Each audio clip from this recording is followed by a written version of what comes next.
The weight of exhaustion pulls at my shoulders as I fumble with my keys, barely registering the familiar click of my front door lock. Another day of endless meetings and forced smiles leaves me craving the sanctuary of my empty apartment. I drop my bag by the door, the soft thud echoing in the silence, and reach for my phone on the hallway table where I'd forgotten it this morning. The screen illuminates with a notification that makes me pause. A video message from Aunt Susan. Strangesh never sends videos. My thumb hovers over the play button as I sink into my favorite armchair, the one that still smells faintly of my grandmother's perfume. The familiar scent usually brings comfort, but tonight something feels off.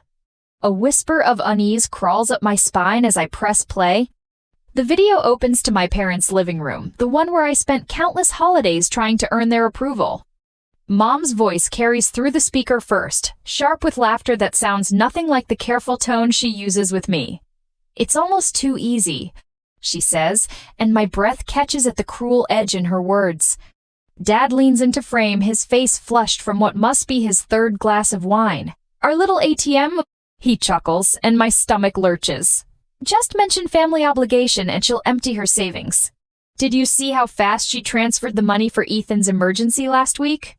My brother's voice joins in, and the betrayal cuts deeper. "She didn't even ask what it was for." Their laughter fills my apartment, bouncing off the walls until I can barely breathe. My hands shake so badly I almost drop the phone, but I can't look away. Every word they speak hammers another crack into the foundation of what I thought was truth. The screen blurs as tears well up, but I force myself to keep watching. Years of memories flash through my mind. Mom's urgent calls about overdue bills, Dad showing up at my workplace to demand help with the mortgage, Ethan's endless string of crises that only money could solve. Each recollection takes on a darker shade now, revealing the manipulation I was too loyal to see. "She's so desperate to be the good daughter." Mom's voice drips with satisfaction. "Remember when she skipped her vacation to pay for the roof repairs?" I remember the overtime hours, the missed opportunities, the dreams I put on hold, all to prove my worth to people who saw me as nothing more than a walking bank account. My chest tightens until each breath feels like swallowing glass. The video continues, but their voices fade beneath the roaring in my ears. I grip the armrest, anchoring myself as my world tilts on its axis. The soft fabric under my fingers feels wrong somehow, too normal for a moment that's shattering everything I thought I knew. The timestamp in the corner shows the video was recorded just yesterday during what Mom called a small family gathering I was too busy to attend. Too busy working extra hours to build up my savings again after Ethan's latest emergency. A notification pops up, Aunt Susan sending frantic follow-up texts. "Oh God, Lily, I'm so sorry. I didn't mean to send that to you. Please delete it." But she did send it, and I can't unsee it. I replay the video, each viewing crystallizing the truth I've spent years denying, the casual cruelty in their laughter, the calculated manipulation in their plans, the complete absence of love in their eyes when they speak my name. My phone buzzes with an incoming call from Mom. Her contact photo smiles up at me, the same practice smile she uses when she needs something. My finger hovers over the answer button, years of conditioning urging me to respond, to smooth things over, to keep the peace at any cost. But for the first time, I see the pattern for what it is. Each call, each crisis, each guilt-laden conversation designed to separate me from my money and my self-worth. The phone keeps buzzing as I stare at the scattered bills on my desk, physical reminders of my family's emergencies. A hard knot forms in my throat as I pick up a pen and begin to write, my hands still trembling, but my vision clearing. I will not be manipulated anymore.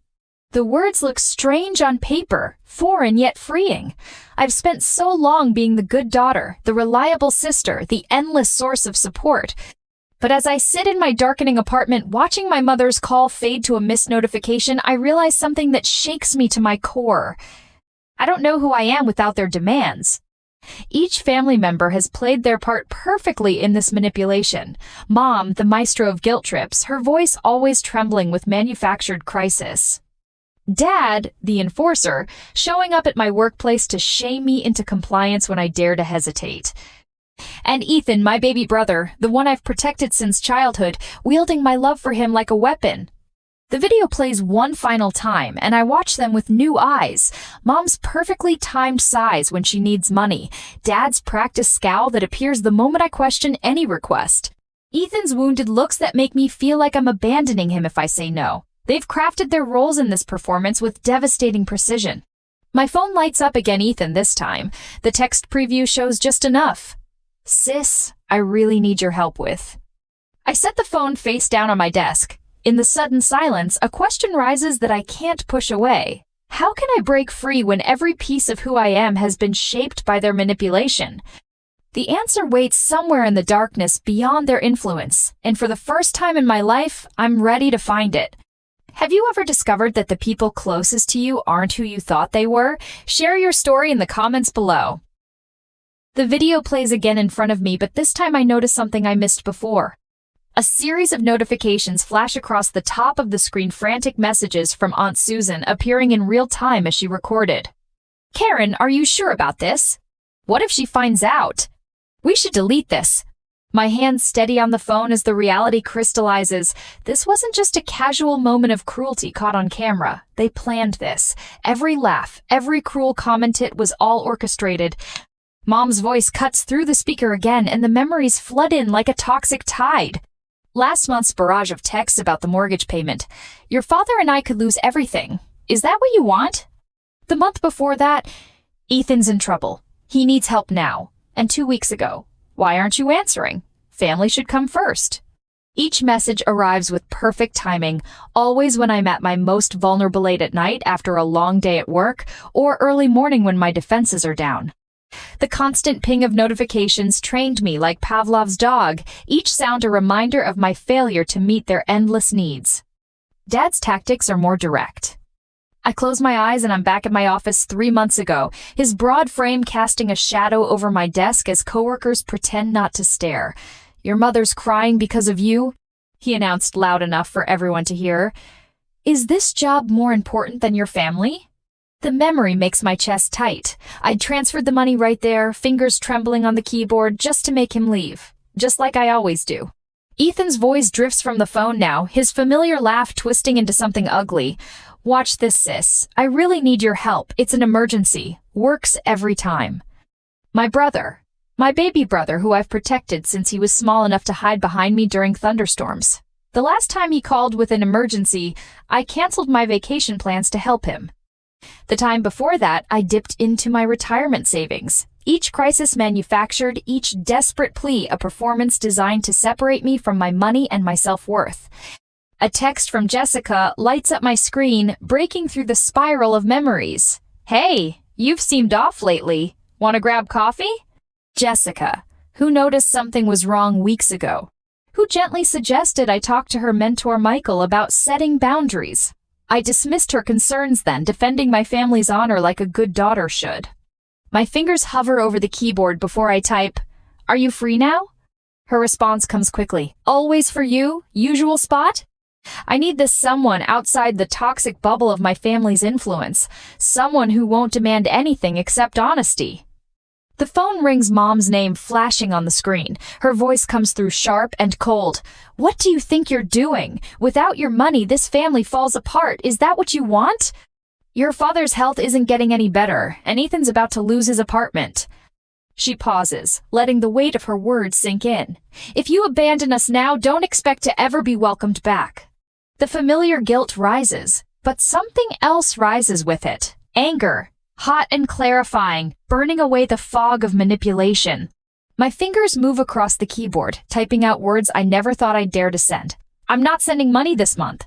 The response is immediate. Accusations of betrayal, reminders of all they've sacrificed, threats of what my defiance will cost. Each message designed to break my resolve, to force me back into line.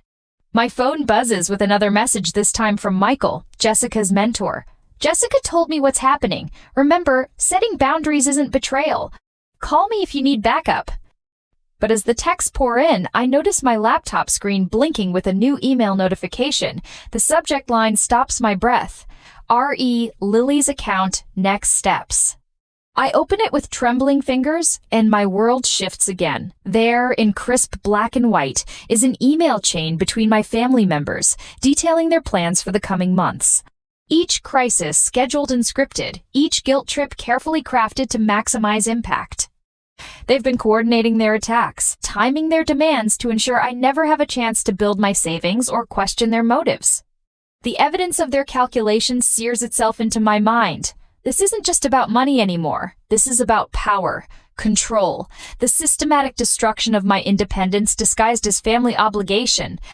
Mom's contact photo flashes on my phone again, her practiced smile now a grotesque reminder of every lie she's ever told me. But for the first time, I let it ring unanswered, my eyes fixed on the email that changes everything. What hidden truths do you think lie beneath a toxic family's facade? Comment below with your theories. My shoulders tense as Karen's voice cuts through the bustling office, sharp and precise as a surgeon's blade. How dare you ignore my calls? The words slice across the marketing department's open floor plan, drawing curious glances from my colleagues. I grip my coffee mug tighter, willing my hands not to shake. Mom, I'm at work.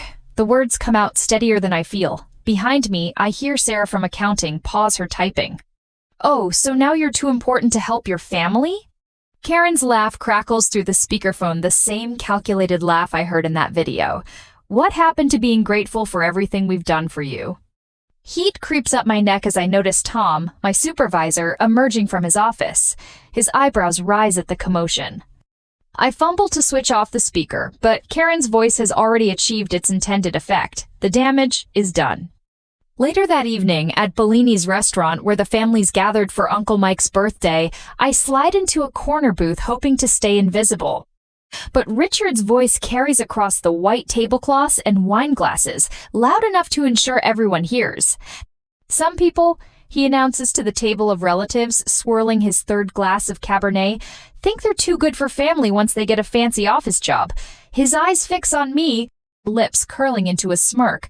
Isn't that right, Lily?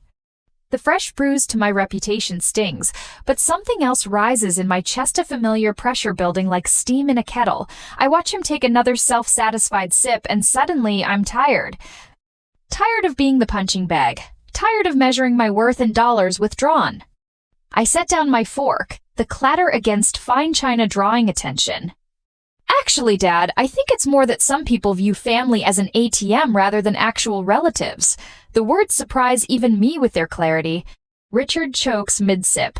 Aunt Susan's eyes widen. She knows exactly what I'm referring to. The video she accidentally sent still burns in my phone. A digital smoking gun. That night in my apartment, I stand before the bathroom mirror. The woman staring back looks different somehow, shoulders straighter, jaw set with newfound determination. I think of Karen's performance at my office, of Richard's theatrical dismantling of my character at dinner. Each attempt to shame me has only crystallized something I've been afraid to admit. Their power over me exists only because I've allowed it. My phone buzzes on the counter, another text from Ethan. Hey sis, hate to ask, but I'm in a really tight spot. I let it sit unanswered, focusing instead on my reflection. The constant pressure of their demands has shaped me like water shapes rock, wearing away at my edges until I fit the mold they created. But erosion can be stopped. Damage can be reinforced. I grab my laptop and open a new document. My fingers hover over the keys for a moment before I begin typing. Documentation of financial exploitation. The title stares back at me, both terrifying and liberating. I begin listing every emergency payment, every guilt-laden transfer, every manipulation disguised as family obligation. The numbers add up far too quickly. Years of helping out with mortgages, car payments, and Ethan's endless crises scroll down my screen. Each entry reinforces my resolve. This isn't help anymore. It's systematic exploitation. A new text lights up my phone, Jessica, this time. Coffee tomorrow? Been worried about you. Jessica, who's watched this pattern play out for years. Jessica, who's never asked me for a dime. I text back a quick, yes, something warming in my chest that feels like hope. The next morning, the familiar scent of coffee and pastries at the daily grind wraps around me like a comfortable sweater. Jessica slides into the seat across from me, and I notice Michael, my old mentor from grad school, approaching with 3 steaming mugs. I hope you don't mind, Jessica says. I asked Michael to join us. We're worried, Lil. Michael sets down the coffee and fixes me with the same steady gaze that got me through my thesis anxiety. Your father came by my office yesterday, he says quietly, making some interesting claims about your mental state. The old Lily would have crumbled at this news, but I think of the documentation waiting on my laptop, of Karen's public performance, of Richard's wine-soaked accusations. I wrap my hands around the warm mug, drawing strength from its solidity. They're escalating, I say, surprised by the clinical tone in my voice, because they're losing control. Jessica reaches across the table, squeezing my hand. You don't have to go through this alone. Michael nods, pulling out a business card. I have a friend who specializes in financial abuse cases, just to understand your options. I take the card, its edges sharp and clean against my fingers. In its blank white surface, I see possibilities I've never allowed myself to consider. The pressure in my chest transforms into something else, not quite peace, not quite triumph, but perhaps the first real breath I've taken in years. Just remember, Ethan's voice cuts through the weekend quiet of Thompson Park. Everything our parents did was for you, Lily. The music lessons, the college tours. He gestures broadly to our gathered friends at the community barbecue, his voice carrying across the lawn. While I had to figure everything out myself, I watch the faces of our childhood friends shift uncomfortably. This is classic Ethan turning every gathering into a performance of his victimhood. Tell them about the car they bought you, he continues, voice dripping with mock sweetness, while I had to take the bus. The car they convinced me to co-sign for, I correct quietly. The one I'm still paying off 5 years later. His face reddens. There you go again, twisting everything. You know what your problem is, Lily? You're selfish. You've always been selfish. Something inside me snaps. Years of swallowed responses rise to the surface. Selfish? My voice carries across the stunned silence. Was it selfish when I drained my savings for your business venture? Or when I worked double shifts to cover Mom's mortgage? Each word feels like breaking free from invisible chains. Tell them about the video, Ethan, the one where you all laughed about your little ATM. He pales, mouth opening and closing like a fish. Around us, the murmurs begin. Later that night, I sit cross-legged on my bedroom floor, surrounded by old photo albums. Each smiling family photo now tells a different story. The Christmas I couldn't afford a vacation because of Dad's emergency. The graduation where Mom guilted me into paying for Ethan's student loan payment instead of putting a down payment on a house. My fingers trace the edges of a photo from my first job celebration. I'm beaming at the camera, unaware that my starting bonus would disappear into Karen's credit card debt the very next week. Tears blur my vision, but they feel different now, not tears of hurt, but of release. At my desk, I open my laptop. The documentation I started grows more detailed. Dates, amounts, screenshots of texts. Each piece of evidence transforms from a source of shame into a weapon of truth. I create folders, organize years of financial records, and start recording every interaction. A plan takes shape in my mind, not just escape, but exposure. My hands pause over the keyboard as I open a final folder buried deep in my email archive. Inside, I find what I've been looking for, the original loan documents for the house. The ones with my signature forged in Karen's hasty scrawl, the missing piece that changes everything. I stand before the mirror again, but this time I don't see a victim. I see a woman who's done being the family scapegoat. I will not be manipulated anymore, I declare to my reflection, voice steady and clear. I will not be their ATM. The pressure in my chest transforms into something else, not quite peace, not quite triumph, but perhaps the first real breath I've taken in years. The cursor blinks on my screen, steady as a heartbeat. I've typed and deleted the email subject line 7 times now, but the words finally feel right. Financial record of family support 2020 to 2024. My fingers hover over the keyboard as I review the spreadsheet one last time. Every transaction, every guilt-laden transfer, every emergency payment meticulously documented. The numbers tell their own story, one of systematic exploitation that makes my stomach clench. Send me your bank statements. Michael had advised yesterday, we'll build an ironclad case. My mentor's steady voice echoes in my mind as I copy the data into the email body, each line an indictment. Asterisk January 2020. Emergency roof repair, $8,400. February 2020. Mom's overdue medical bills, $3,200. It's March 2020. Ethan's car trouble, $2,800 asterisk. The list stretches endlessly. 4 years of financial drainage, perfectly cataloged. My hands shake slightly as I add the total at the bottom, $147,632.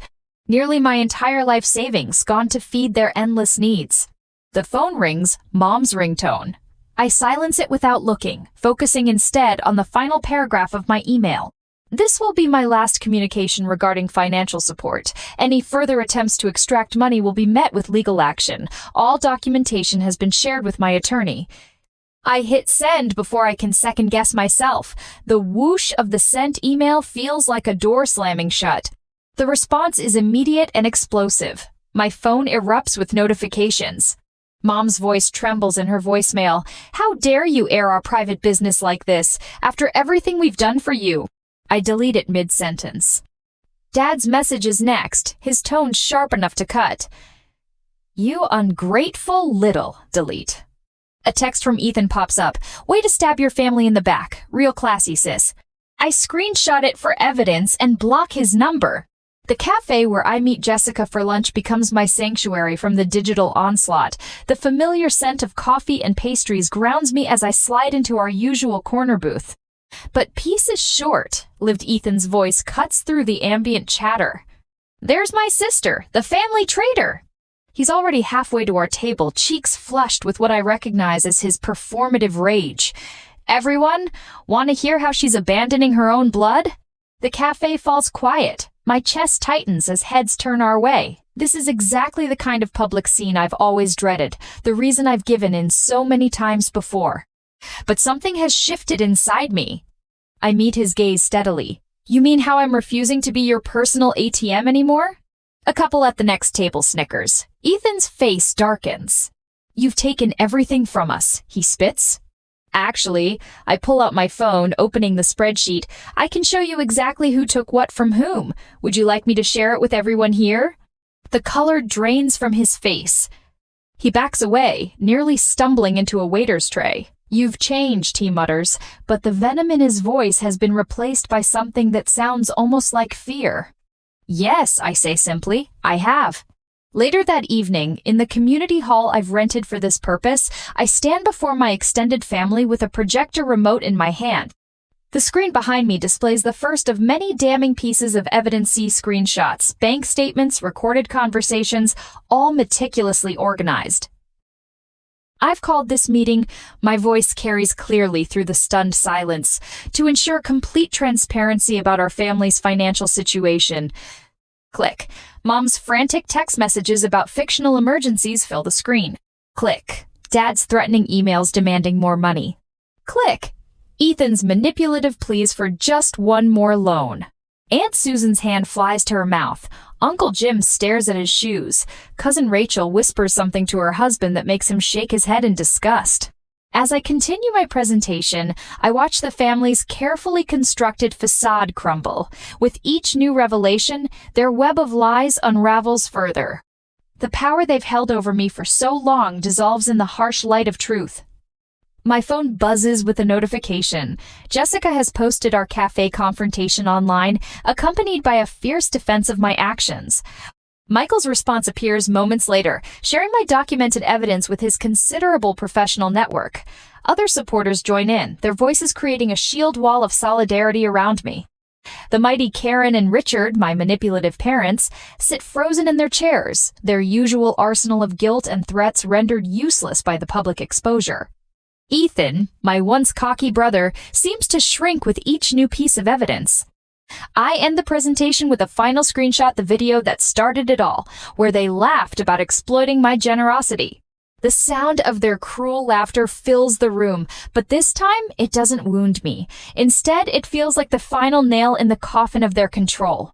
As the crowd disperses, I catch a glimpse of something I never expected. Ethan, alone in the corner, his shoulders slumped as he stares at his phone.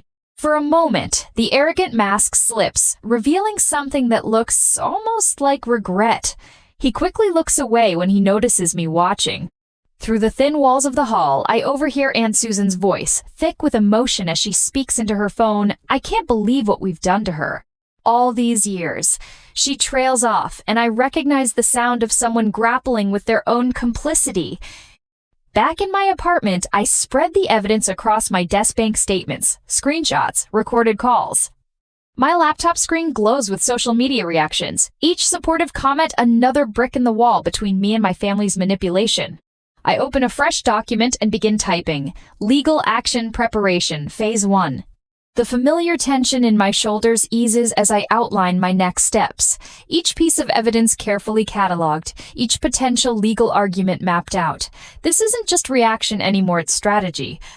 My hands steady as I work, the trembling uncertainty of the past replaced by methodical purpose. A notification breaks my concentration. A new email. Sender anonymous, subject line cryptic. The final piece of the puzzle is closer than you think. My heart pounds as I read the preview text. Whatever this is, it could change everything again. The legal notice lands in my inbox with the sharp ping of an incoming email. Another one. I've received 15 similar messages in the past hour, each more threatening than the last. My mother's latest reads like a war declaration, peppered with phrases like moral bankruptcy and sacred family duty. My phone buzzes again, Dad this time. His voicemail notification popping up alongside a local news article where he's quoted calling me a daughter who's abandoned her family's values.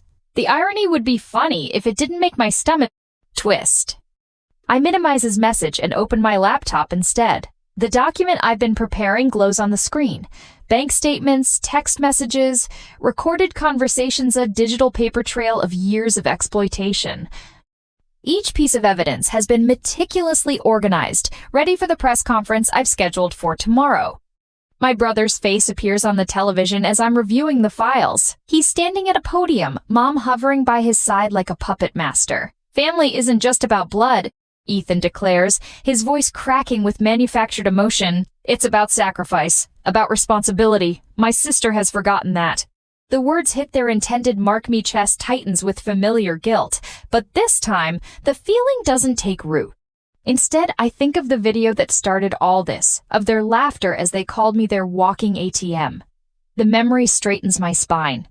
My phone lights up with a message from Sarah, my PR consultant. Community centers booked. Local press confirmed. You ready? My fingers hover over the keyboard for a moment before I type, yes. The next morning, I stand before a packed room. Cameras click and whir as I step up to the podium, my USB drive containing the evidence feeling heavy in my hand. The weight of what I'm about to do settles on my shoulders, but it doesn't crush me. Not anymore. For years, I begin, my voice steady despite my racing heart.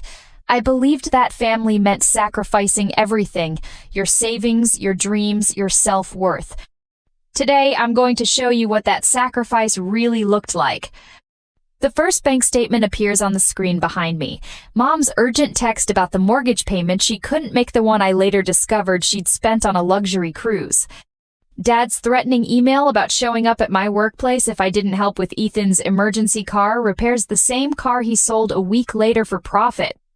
Murmurs ripple through the crowd as each piece of evidence builds upon the last. The room grows tense with collective shock as the full scope of their manipulation unfolds on the screen. I keep my voice level, letting the facts speak for themselves.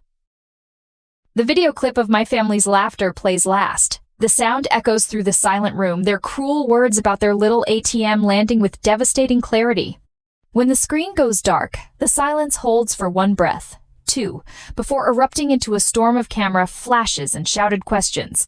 My phone explodes with notifications as the story hits social media. Within hours, the video goes viral, my family's carefully crafted image crumbling under the weight of their exposed lies. Local news stations pick up the story, their coverage spreading like wildfire across national networks. A week later, I stand before another audience, this time at a community forum on financial abuse. Mom, Dad, and Ethan sit in the front row, their lawyers flanking them like guards. They're here to attempt damage control, but their usual tactics feel hollow under the harsh fluorescent lights and dozens of watchful eyes. You've heard my family's version of events, I say into the microphone, my voice carrying to every corner of the room. About duty, about obligation, about the daughter who betrayed their trust. I pause, meeting each of their eyes in turn. But obligation isn't love, duty isn't family, and exposing abuse isn't betrayal. The applause starts slowly, then builds into a wave that drowns out my parents' attempts to interrupt. I watch their faces as their last grip on control slips away, replaced by the dawning realization that their power was always built on sand. The final battle takes place in a courtroom 3 days later. My lawyer presents our dossier to a panel of judges, the evidence even more damning under the stark courtroom lights. Mom and Dad sit rigid in their chairs as the judge reviews years of financial manipulation, their faces growing paler with each documented instance of exploitation. When the judge speaks, her voice rings with certainty. The court finds clear evidence of systematic financial exploitation. She looks directly at my family. All claims on Miss Anderson's financial support are hereby nullified. The words echo through the courtroom, and for the first time in years, I feel truly free. The gallery erupts in supportive murmurs as my family's lawyers shuffle their papers, desperately searching for grounds to appeal. But we all know it's over. As I leave the courthouse, reporters thrust microphones toward me, asking how it feels to win, but my attention is caught by something else. My phone screen lighting up with a notification. An encrypted message from an unknown number. The final chapter is yet to be written. I tuck the phone away, feeling the weight of unfinished business settle alongside my victory. The truth has been told, justice has been served, but something tells me this story isn't over yet. Have you ever wondered if true revenge brings freedom or if it just creates new battles to fight? Let me know your thoughts in the comments below. Morning light streams through floor-to-ceiling windows, casting long shadows across my newly renovated downtown Seattle apartment. The space feels different now, lighter somehow, as if the fresh paint and rearranged furniture have scrubbed away the lingering darkness of the past year. I arrange a silver frame on my desk, smiling at the photo of Jessica and me at last month's charity run. Next to it, I place the certificate from my self-empowerment workshop and a handwritten note from Michael that simply reads, "You've got this." Such simple words, but they mean everything now. My laptop screen glows with my updated 5-year plan. The goals I've set feel ambitious but achievable, expanding my marketing consultancy, leading workshops for others, breaking free from financial abuse, maybe even writing a book someday. Each milestone represents another step away from the person I used to be, the family ATM, the perpetual caregiver, the woman who measured her worth in sacrifices. The local cafe where I now sit with Jessica bears little resemblance to the place where I once huddled in corners, answering Karen's frantic calls about imaginary emergencies. The afternoon sun warms the wooden table between us as Jessica describes her latest project challenges. The client keeps moving the deadline, she says, frustration evident in her voice. I take a thoughtful sip of my tea, considering her words. Have you discussed implementing a change order process? It could help manage scope creep. The confidence in my voice surprises me, not because the advice isn't sound, but because I remember a time when I wouldn't have trusted my own judgment enough to offer it. The community center's meeting room feels intimate with its warm lighting and circle of chairs. 10 faces turn toward me as I share my story, each person carrying their own burden of toxic family dynamics. My voice remains steady as I describe the video that changed everything, the subsequent battles, and the freedom I found in finally saying, no. Recovery isn't linear, I explain, catching Michael's encouraging nod from the doorway. Some days you'll want to give in, to believe their promises of change. But healing begins when you realize that protecting yourself isn't selfish, it's necessary. The rain creates a gentle backdrop as I notice Hera woman standing outside the library, shoulders hunched, phone clutched in trembling hands. I recognize that posture, that look of desperate resignation. I'd worn it myself countless times. Are you okay? I ask softly, approaching with careful steps. Her name is Maria, and her story tumbles out between sobs, a familiar tale of family members who view love as a transaction, of guilt used as currency, of dreams postponed for others' emergencies. We find shelter under a nearby park pavilion, and I share my own journey, watching hope slowly replace despair in her eyes. The first step, I tell her, is believing you deserve better. Dawn breaks over Puget Sound, painting the water in shades of gold and promise. From my balcony, I watch seabirds wheel against the brightening sky, their freedom a reflection of my own. A text notification breaks the morning silence, Ethan, probably with another crisis, another demand. I don't open it. Instead, I think about the woman I've become, the one who helps others find their voice, who knows her worth isn't measured in dollars given or sacrifices made. The one who finally understands that real love doesn't demand your self-destruction. The community art exhibit pulses with energy as I weave through the crowd, each piece telling its own story of resilience and renewal. A striking phoenix rises from scattered chains, its wings spread wide against a backdrop of breaking dawn. The artist Sarah catches my eye and smiles. "Your story inspired this piece," she says, extending her hand. I join a small group gathered near a multimedia installation, exchanging stories and contact information. A photographer named Alex shares his vision for documenting survivors' journeys. A counselor, Diana, discusses starting a workshop series for financial empowerment. Each conversation opens new doors, new possibilities. My phone fills with new connections, mail addresses, social media handles, tentative lunch dates.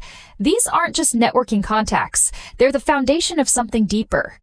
Authentic friendships built on mutual understanding and respect, not obligation and guilt. The future stretches before me, vast and unmarked, a blank canvas waiting to be filled with genuine relationships, personal growth, and dreams that belong solely to me. For the first time in my life, I'm not afraid of what tomorrow might bring. I am enough, exactly as I am. What does freedom mean to you? Share your vision of a fresh start in the comments below.